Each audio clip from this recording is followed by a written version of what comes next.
Welcome to the Human Capital Innovations Podcast, your go-to source for personal, professional, and organizational growth and development. We hope you tune in often for all things people management, organizational development and change, organizational leadership, and social impact related. Maximize your personal and organizational potential with Human Capital Innovations Podcast.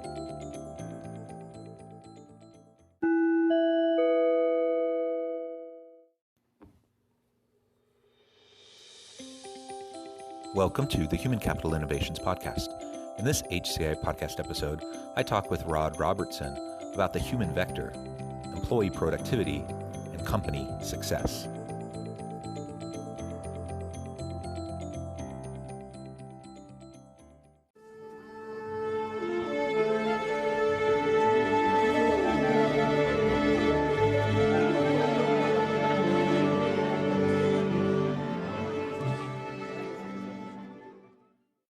Robertson, welcome to the Human Capital Innovations Podcast. Hey, I'm glad to be here. It's going to be a lot of fun. Yeah, I'm really excited to have a chance to chat with you. It was fun just chatting a little bit in the pre-interview and, talking a little bit about our shared love for books and international travel. And I'm excited to explore your book with you today, The Human Vector. And today we're going to be focusing on that concept, the human vector, and how it connects with employee productivity and company success. As we get started, I just wanted to share Rod's bio with everybody. Rod Robertson is an international entrepreneur and co-author of the book, The Human Vector. Robertson is the owner of Briggs Capital, a boutique international investment bank. He has conducted business in over 15 countries while focusing on developing small to medium-sized businesses and taking them to market worldwide. Robertson's 20-plus year career in transaction experience and entrepreneurship includes guest lecturing around the globe at institutions such as Harvard Business School and other top-flight MBA schools, as well as business forums and news outlets worldwide. He sits on numerous boards guiding firms to streamline operations and make businesses more profitable before selling. Excellent background. Again, we share a love for international travel and international business, and I'm super excited to learn more about you and your book and the insights that we can share with our insights we can share with my listeners today. Before we dive on in, anything else you would like to share by way of personal background or context for listeners? For me, life's been a big adventure. And, I'm a businessman by default in many ways. And because I enjoy the human psychology of business and what it means. The numbers are the numbers. I'm an investment banker by default. And it's a great place to be, to deal with really smart people. So this has allowed me to have this platform to meet men like yourself and my co-author on this, Oleg Kondrashov, out of Belarus.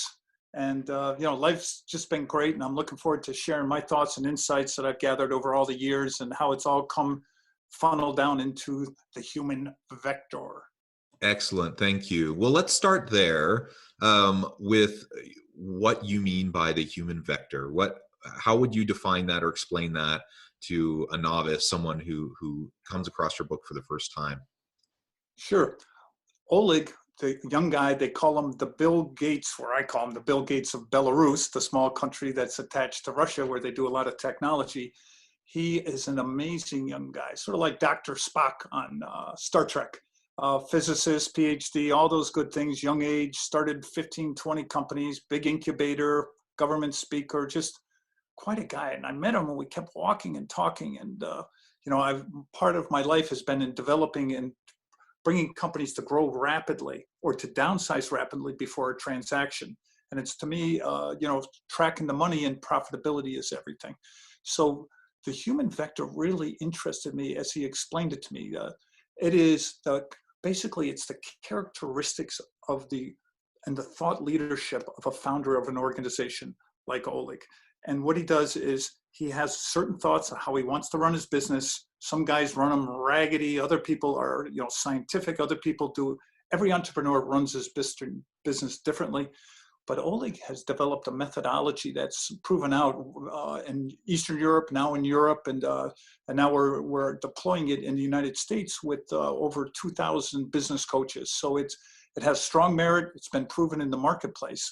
And the vector is the characteristics of the organization, and it's the characteristics of the employees, and meshing them so that they have the same dream and they can follow the owner. And so this is where it begins, is, meshing their dreams, but in a scientific approach. This is not, philosophy. This is not, feeling good about the organization. This is adhering scientifically in a mathematical approach to following the ownership to profitability. Excellent, excellent. So maybe you can describe for listeners a little bit about what that approach looks like and what that calculus is for better understanding the human piece behind the productivity and profitability. Sure. So we just described the human vector, and then there's what Oleg's created is called the funnel, and it appears like a funnel, and it's the deviation of the employees from the dreams and policies of the ownership and the acceptable deviations. And so we have the vector, we have the funnel, and then we have the angle of the employees. And the angle of the employees is their loyalty to the machine. So they have to be lined up to be great employees when they're hired. They have to drink the company Kool-Aid with the owner and follow it. Because, in this day and age, with the tribalism, especially in the United States, the dysfunction in the workplace, HR is in chaos. Who can they hire? Who can they fire? Ethnic groups, all these issues that have swamped America over the last 6 months, and then with the virus has really almost disemboweled many of the HR departments, and they're paralyzed and frozen and making terrible decisions. And so the vector makes everyone work together as a team and proceed ahead. It's the vector. The bigger the company gets, the further it gets away from the ownership, and the less he can control the company. So he has to set some rigid guidelines here that are outlined in the book about what the vector is and how you go about first starting to hire people.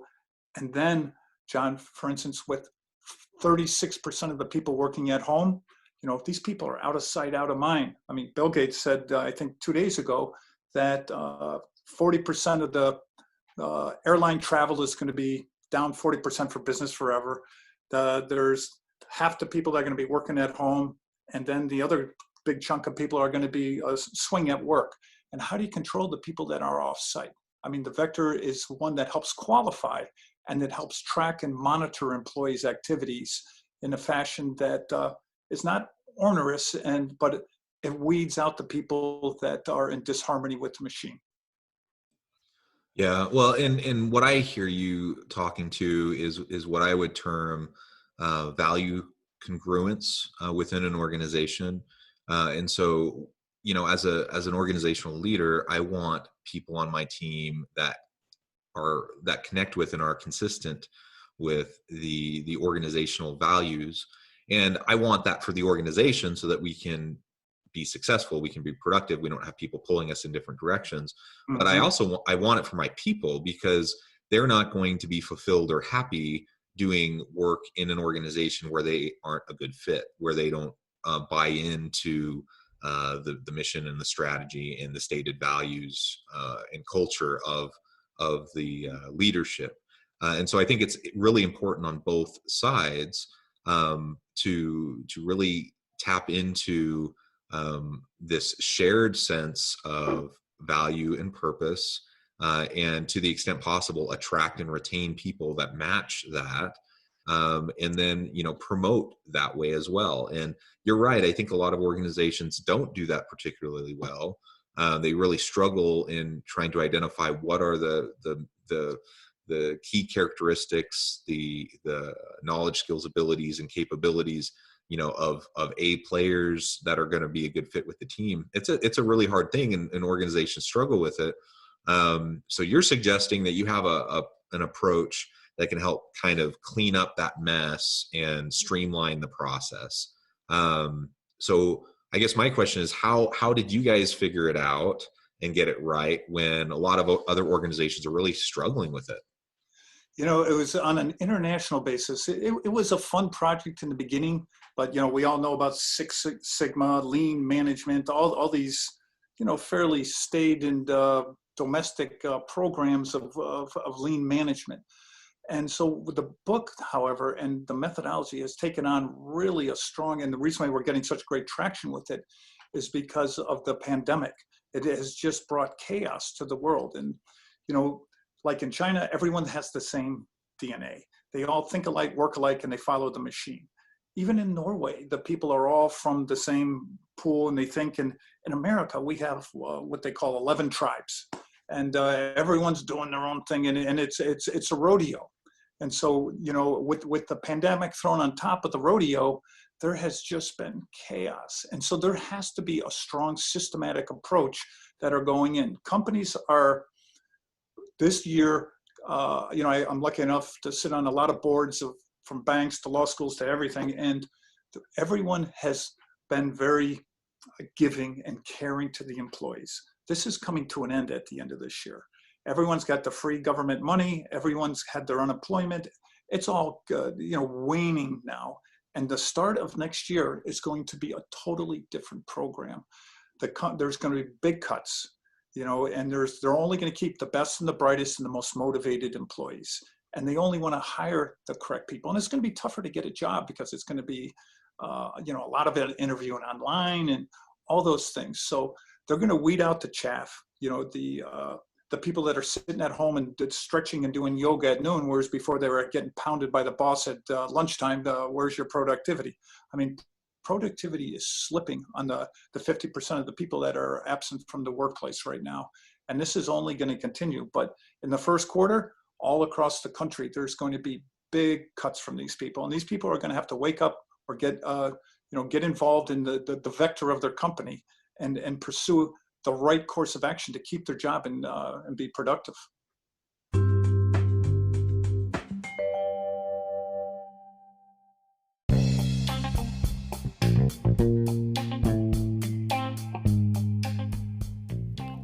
I'm excited to announce the publication of my new book from HCI Press, The Alchemy of Truly Remarkable Leadership: Ordinary, Everyday Actions that Produce Extraordinary Results.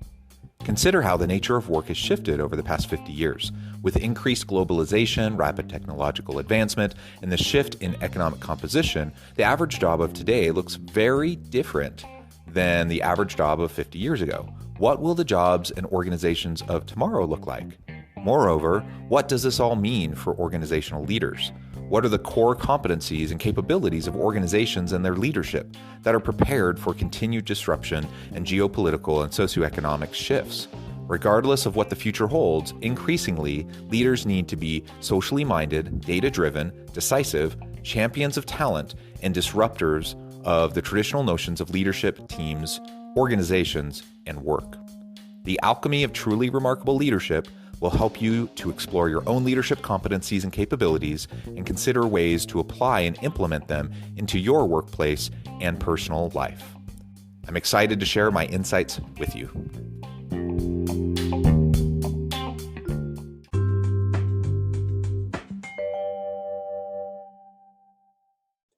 Yeah, I mean, we always need to make sure that we are demonstrating our value as employees to the organization.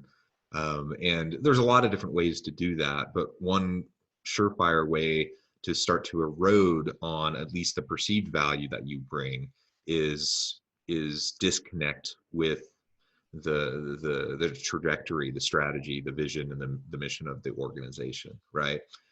So even if you're a highly skilled person, even if you're actually quite a productive person, if there's that disconnect, again, even if it's only a perceived disconnect, then it can cause problems. And you're right now, in terms of the labor market, it's a buyer's market. So unemployment rates have been high. There's been lots of churn in the labor market.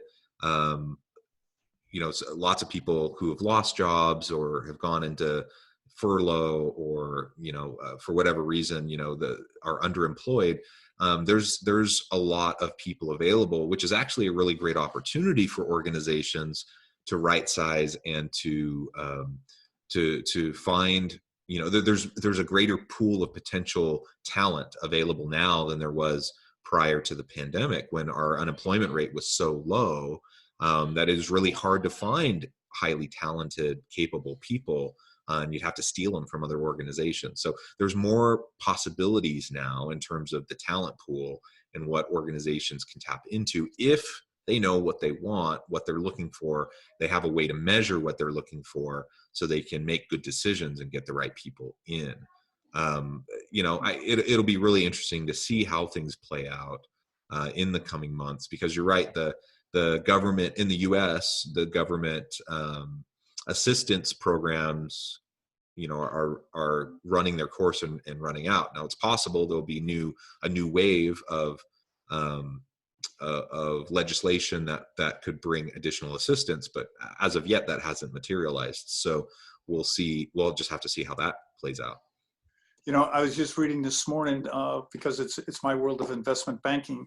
There was in this year, and especially in the last 4 or 5 months, there's been $50 billion of capital placed in 800 tech companies. And I'm not talking about the big tech companies, that everyone reads about, but mid-sized and smaller tech companies, because the pandemic has forced the shift from legacy businesses to new businesses. And so with technology, you can go in these offices and count the number of people on your hands over the age of 55 that are in these companies.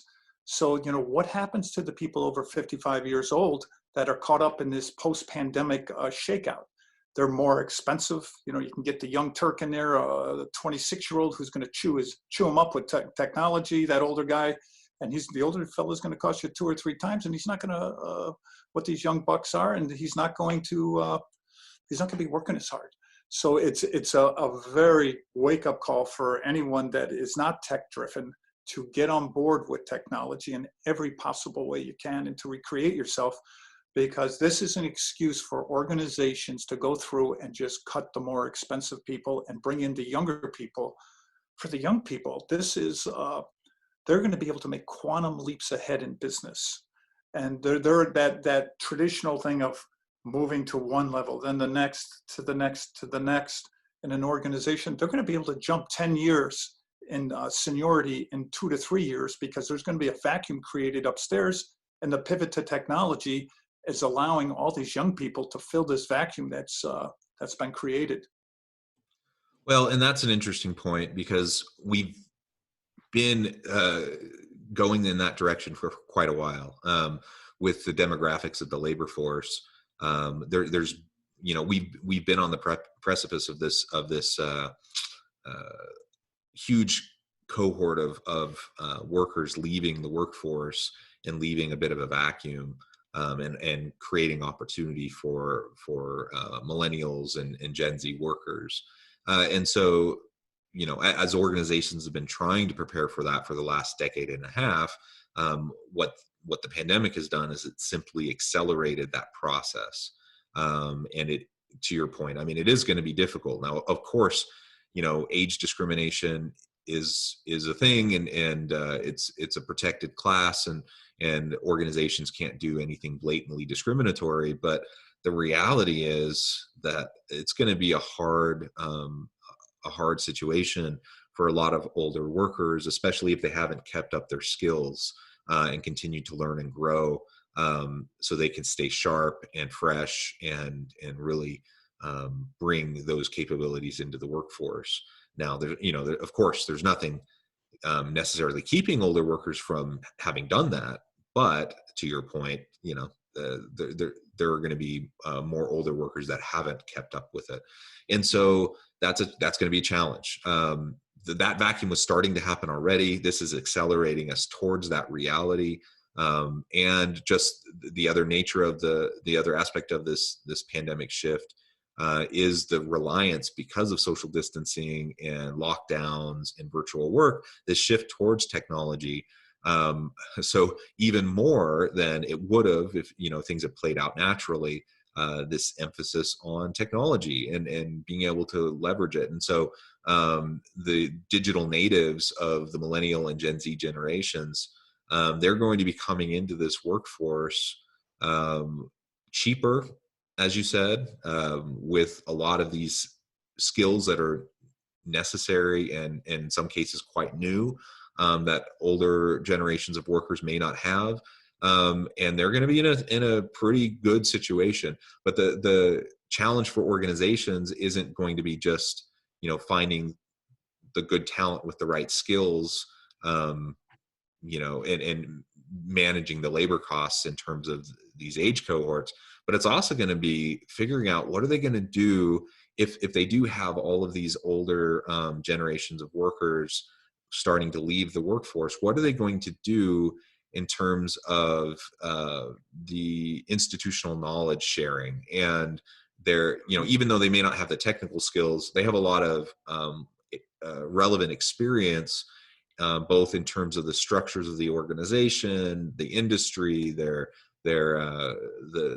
particulars and the expertise around their work. And there's going to need to be some sort of a mechanism put in place to share that wealth of knowledge and insight with the younger generation of workers, so that we don't, this vacuum doesn't end up creating a knowledge drain in our economy. I don't know, any thoughts on that, or how that connects with the human vector idea? Yeah, to me, it's like we're all like Major League Baseball players or football players. People have 2, 3, 5-year contracts with companies now. I think, again, just focusing for a second on the other people that are, getting older and moving deeper into their years of work. Finding a young mentor, and I'm just writing an article on this, so it's pretty funny. Is like, for what I do, we have a virtual reality company we're trying to sell, and it's really not my game. And I have this young guy I just hired who was, just booted out of Facebook, and he was a little intimidated by me, the big boss, all this. But then once he understood what I didn't know, he burst out laughing, and he said, "I don't mean to be disrespectful." And I said, "No." And so I've made him my tech mentor. He's a great young guy. He's accelerated my learning in 90 days, and has really caught me up. And it's been so painful for me. It's hard to overcome 10 years of sludge in my brain that I've let to atrophied. And so, for any listeners that are presently in my position, I encourage them to find a young mentor. And I think there's a great place for everyone to, as a consultant out there too. Why sit there and have to slave away at the machine if you can make the same amount of money and get your write-offs as a 1099, and you can hop around with that skill set you just talked about, and teaching these younger organizations and these people, and using your aggregated information of 20 and 30 years and putting it to use on a part-time basis. Go for the under 30. I know we all want our health insurance and everything, but you know what? To look at you, if you say, "I'm all set on my health insurance, I just want to be billed," you know what? There's a big life on the other end for people that feel the pressure of being ousted. So embrace it. Find that young mentor, and I really think you should push hard to get yourself tech, and just move ahead as a consultant. Yeah, well, I like that. And definitely the mentorship piece, I think, is super important. It'll be mutually beneficial you can be the mentor and the mentee at the same time. And so can the younger individual, right? Because they're going to get a lot from you and your experience, and you're going to get a lot from them in terms of their fresh perspectives and the technology pieces. It's a win-win. And so finding opportunities, taking ownership over the situation. If I'm an older employee, I should take that opportunity to do that myself. Organizations and organizational leaders probably should be thinking about the mechanisms behind those types of mentorship opportunities, so they can provide it for their people as well. Just because they are going to have to be dealing with this knowledge drain, and they need to right size and upskill and prepare their workforce. And so it's a no-brainer. I think that needs to happen. It'll be interesting to see if organizations can rise to the challenge in terms of meeting that need. We have just a few more minutes. I wanted to give you a chance to kind of wrap this up, put a bow on it, give us the last word on the topic related to the book, and how the human vector can lead us to greater productivity and organizational success. And then I want to give you a chance to share with listeners how they can connect with you, find out more about what you're up to, and then we'll wrap up. Yeah. So the reason why I was attracted to the vector just has been amplified by today's current events. And for the young people that are just starting into the workforce, it's a great time. The playing field has been whisked clean by the end of the first quarter with all the draconian cuts that are going to come in companies.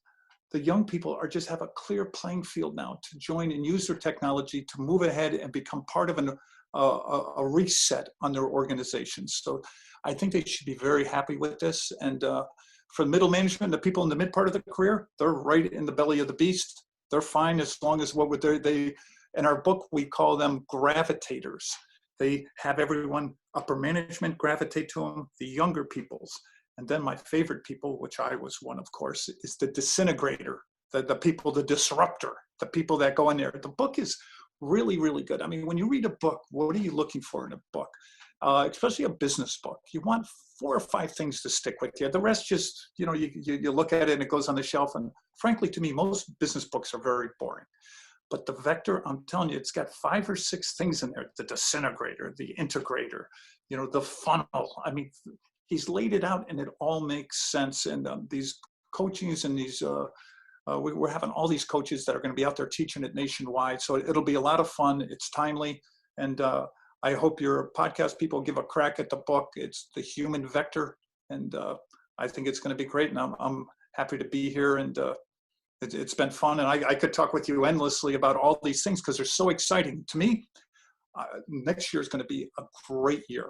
And, it'll be a little painful in the first quarter, but I think the country's going to come roaring back. We're going to be bigger, stronger than ever. And America is going to really surge ahead of the rest of the world once again. Well, thank you. Thank you for that. And how can listeners get connected with you? Yeah, you could take a look at my website. It's briggscapital.com. And you can go right down, scroll down the homepage, and you'll see the books and some of the courses I've developed on essential entrepreneurship. And, we represent buyers and sellers of companies and companies that need growth capital we consult with. And we offer a whole wide things for the companies that are growing or companies that unfortunately aren't doing well. Excellent. Well, thank you, Rod. It has been a real pleasure to speak with you today and to learn more about your book and your background, your career.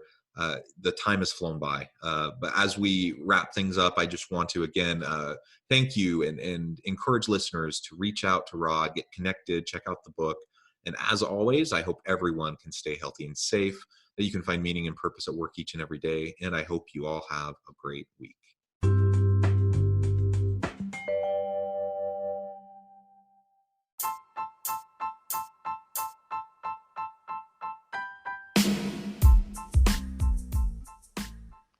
We are excited about the launch of HCI's new magazine, Human Capital Leadership. Human Capital Leadership is a free, interactive e-magazine designed to help individuals, leaders, and organizations find innovative approaches to maximize their human capital potential. We will be publishing issues quarterly in August, November, February, and May. Check out the first issue and let us know what you think.